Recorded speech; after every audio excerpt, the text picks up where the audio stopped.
welcome. I am Brittany Sartain. I'm here with Dr. Hugh Babineau, a bariatric surgeon here at the UT Health Tyler Bariatric Center. Thank you for joining us today. We are going to be talking about bariatric surgery, the different options with that, the qualifications and patient support, and kind of everything in between. So before we get started, I do want to let you know this is a live video, so if you have any questions, feel free to comment them, and I'll be checking that periodically, and we'll be able to get those answered for you. So let's get started. I guess the first question is, why would someone consider bariatric surgery, and what are the benefits of it? Sure. Well, bariatric surgery, and people call it weight loss surgery. You've probably heard of gastric bypass, sleeve gastrectomy. These are surgeries, well, yes, to help people lose weight, maintain a better weight. That's the whole idea. So again, we call them weight loss surgery, we call them bariatric surgery, we call them metabolic surgery. So the idea is with these surgeries, well, yeah, from one standpoint is to lose weight, keep weight off. And of course, that's a health goal for everyone. Weight, overweight, obesity, really one of the biggest problems, health problems that we have in our country. So from a starting point, weight, overweight, obesity, all the terms that we use, that's a problem. It's not good for you. Right. So that's a pretty basic point. Not too many people, I think, can disagree. So you take the problem of obesity. What are you going to do about it? What do you do to try to control weight, improve your health? Well, you start without surgery. That's kind of pretty obvious. You try to lose weight, keep weight off through changes in your diet, changes in your activity, etc. All the things that we do to try to keep weight down. So unfortunately, and this is no surprise here, is that that's not very effective for most people. I mean, if it were feasible, we wouldn't have the problems that we have. Currently, 38% of adults in the U.S. Have obesity. That's a pretty impressive number. So it's a very difficult problem to manage, to solve, and so that's when you start thinking about doing weight loss or bariatric surgery from the starting point. Right, that makes sense. So does anybody qualify, or are there certain qualifications that you have to meet for bariatric surgery? Right, so we've got all these criteria that have gotten worked out over the years, and in addition to, first of all, like I said, someone should have been trying to manage this without surgery. It's pretty well a given. But so when you reach that point, then as far as who do we say is potentially a candidate for it, then we start off with this thing that we call the body mass index, or BMI. You'll see that number all the time, BMI. And what does that mean? Well, it's just a number from height and weight. So take your height, your weight, you plug it into a formula. There's online calculators, and that gives you this number called a BMI. And it's not a great number in a way, because it doesn't tell you your fat percentage. If you're a professional athlete, you might have a high BMI, but it's mostly muscle. But for most people, and the BMI is basically a starting point on that. So we take the BMI, your height, your weight. We have all these terms, and they try to change the terms over here. There's overweight, there's obesity, there's what's called ideal body weight, there's this term called morbid obesity, which is just supposed to be descriptive, but a lot of people feel like that's like a negative term, like a judgment. So we try to use terms like class 1 obesity, class 2, class 3. It gets confusing, but okay. So you start with the BMI. So BMI of normal weight is from 20 to 25. 25 to 29 is where is overweight. And then BMI of 30, so that 38% statistic that I was using, as far as 38% of U.S. adults meet obesity criteria, is that BMI of 30. And so that's what we call obesity. And then morbid obesity, or severe obesity, or class 3 obesity, gets to that BMI of 40. So that's the starting point. So BMI of 40, again, there's other factors that we're going to really say, but in general, well, BMI of 40, that's when you're meeting the basics criteria. Now the BMI could be as low as 30. Someone might be, depending on their height, might be 50, 60 pounds overweight, not necessarily 100 pounds overweight. People used to say 100 pounds overweight. That's when you think about bariatric or weight loss surgery. So it's not necessarily even that high. So even as low as a BMI of 30, if you have enough specific conditions related. Okay. And we call those comorbidities. You'll hear that a lot. People say with comorbidities. Comorbidities mean things that go along with or worsened by, caused by, like for example, diabetes. That's probably one of the best known obesity comorbidities, complications. So if someone has this obesity, class 1, BMI of 30, with obesity, with diabetes, that's actually a candidate too. So anywhere as low as a BMI of 30 with enough conditions. Okay. Awesome. So say someone comes in, they meet all the qualifications. What are their surgery options?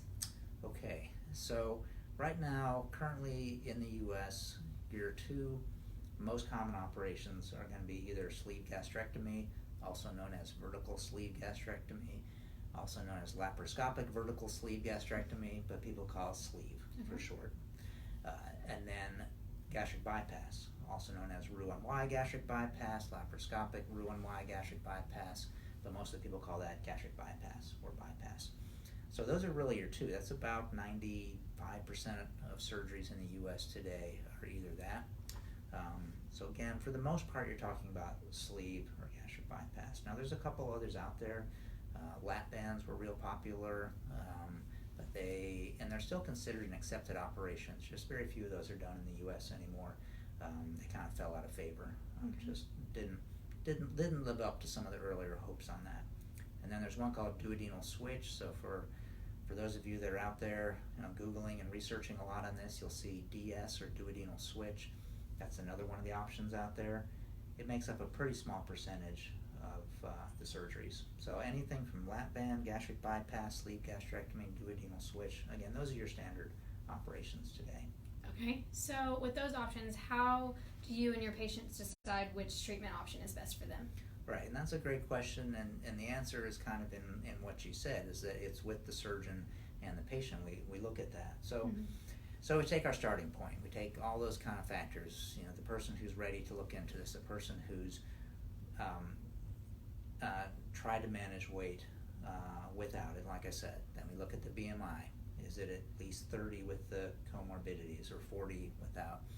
So we get kind of to that starting point, and then really a big part of these surgeries, of looking into them, is education, preparing yourself. And obviously we've got websites, we've got info on them, and then you'll usually attend some sort of information, either a big group or a small group seminar. We mostly do kind of a small group seminar.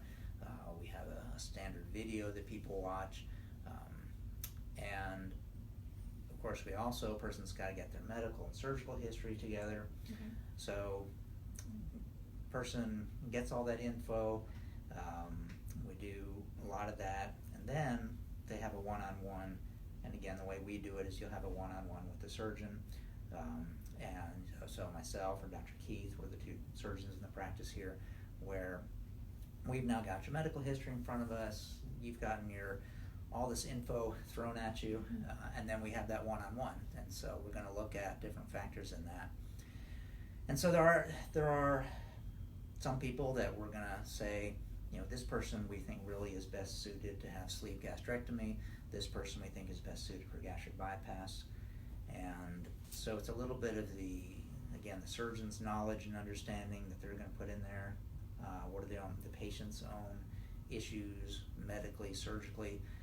What are they hoping to get out of the surgery? What are they hoping to have not happen after surgery? That comes into the mix as we discuss both the readiness in general to have surgery, and then the two different surgeries. Okay. So what is the best way for patients to prepare for surgery? Well, again, education. Of course, there's lots of resources out there, of course, on the web. There's our website.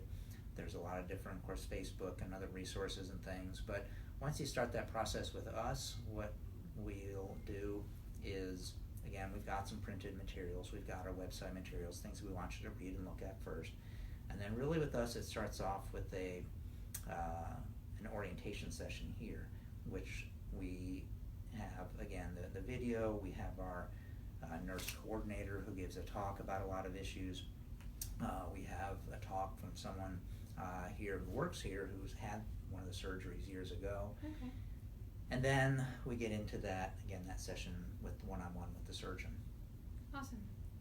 So once a patient has surgery, what is the recovery process like, and how should a patient expect to feel immediately after surgery? Well, there's a lot in what you just asked there. There is a process, and of course we have we have protocols in place. It's surgery, Mm-hmm. so there's potentially pain and there's potentially nausea and just all the stuff that goes along with the surgery. And of course our protocols and things do as much as we can to get on top of that. Since most people are going to have laparoscopic surgery, laparoscopic means the several small incisions. That's almost every bariatric surgery, sleeve or bypass, is done that way today. So as far as the immediate, so that first night or two that we usually have people stay in the hospital, we don't do these as same day surgery. We tell everyone to prepare for a 1 to 2 night stay. Hopefully you won't have a lot of pain. You'll have some, it is surgery. Hopefully you won't have a lot of nausea, but I can't promise people that they won't have any. Right. So we kind of support you through that, and some of that is just time. So it's basically you're recovering from that. We're making sure while you're in the hospital that you're getting up, moving around, that your pain is controlled, that your nausea is controlled. You start off, so getting into kind of the recovery phase, we start off with what's called a clear liquid diet. So you're basically sipping on water and unsweetened tea, things like artificially sweetened things like Crystal Light and things like that are okay. So it's basically what we call a clear liquid diet for 2 days. And that's pretty much what happens while you're in the hospital. And then as you're going home, that day or two afterwards, then you progress into what we call a full liquid diet, which is going to be things like protein drinks, soups, pudding, yogurt.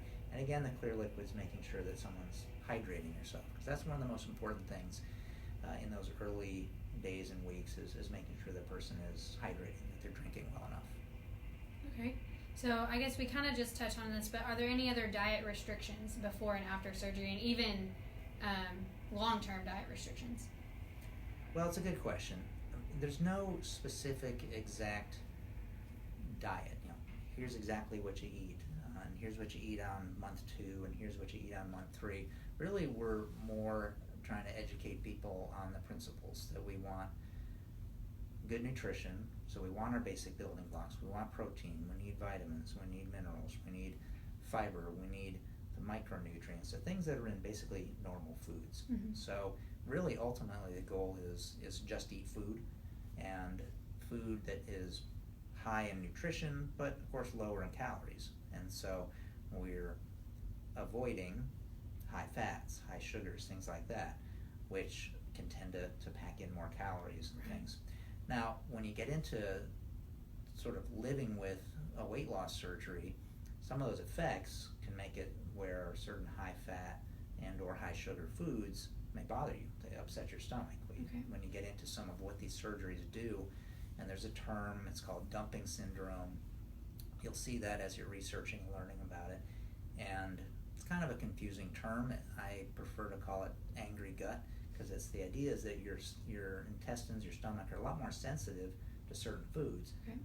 Conveniently, for helping lose weight, fatty foods, sugary foods, that's one of those effects that a person might feel real sick, real uncomfortable from, again, too much fat, too much sugar. So it's mostly like guidelines that we try to give people, and then the surgery itself helps reinforce that. Okay. It helps people stick to those healthier foods. It helps people stick to smaller meals. Right, that makes sense. Yeah. So how much weight do patients typically lose once they have surgery? Well, the first answer to that is of course it varies, because it varies how big the person is to start with, right, and just varies from person to person. So there's different ways to talk about that. What we talk about most of the time is excess body weight. So meaning if your normal weight were 150 pounds and you weigh 250, your excess body weight is 100 pounds. right. So how much of that excess weight, that's the number that you'll see most of the time. And as you research surgeries, you'll see 5-year statistics are this percentage of excess body weight and things like that. So when you use the excess body weight number, the averages as far as the initial weight loss run about 2/3 to 3/4, so about 65, well, to 75% of the overweight in that range is what the averages are. Okay. So again, let's take our person who's 100 pounds overweight conveniently. They, at a year, which is probably about when they would get their maximum weight loss or reach their lowest weight, that would be something like 65, 75 pounds. Okay. Or if they were 200 pounds overweight, it might be twice that, 130, 150 pounds. Right. Another way to look at that is to look at the person's total body weight. So if they were 250 when they had the surgery, what percentage of that down the road? And those numbers run in the about 30% is a pretty typical number on that. Okay. So that's if someone were 250, that doing the math quick, something like 70, 75 pounds might be a pretty average or pretty expected result on that. Okay. So does the clinic offer any kind of support for patients who have had bariatric surgery? Right. We have a couple things in place. We do what's called a support group, and that's like a monthly meeting that people are welcome to come to, encouraged to come to.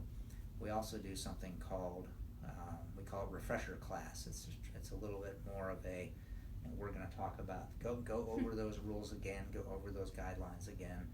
We do those once a month also. We do those typically during the daytime. So we try to have an evening thing and daytime thing that's available. Of course, there's our Facebook page, and there's a lot of other support groups and things, of course, out there that aren't ours. Right. But yeah, as far as what we specifically do on that,